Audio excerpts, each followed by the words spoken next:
இடத்தினுடைய அவர்கள் கேட்கும் ஆவணங்களை சமர்ப்பிக்க வேண்டும்.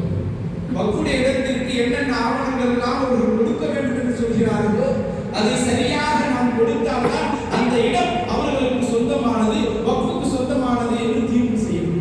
அது ஒரு ஆவணம் கூட இல்லைன்னு சொன்னா இந்த சட்டத்திட்டத்தில் என்ன சொல்றாங்க, அது அரசாங்கம் கையகப்படுத்தும். அன்பானவர்களே, 600 வருடம் 1000 வருடங்களுக்கு முன்பு வக்ஃப் செய்யப்பட்ட அந்த பொருள்ல இவங்க கேட்கக்கூடிய ஆவணங்கள் எல்லாம் எங்க தேட முடியும்?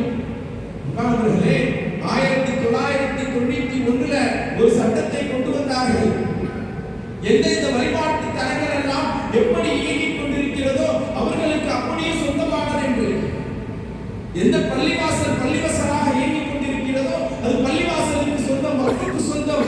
மதரசாக்களாக இயங்கிக் கொண்டிருக்கிறது என்றால் அது மதரசாவிற்கு சொந்தம். தர்காக்களாக இயங்கிக் கொண்டிருக்கின்றதா அது தர்காவுக்கு சொந்தம் என்று ஒரு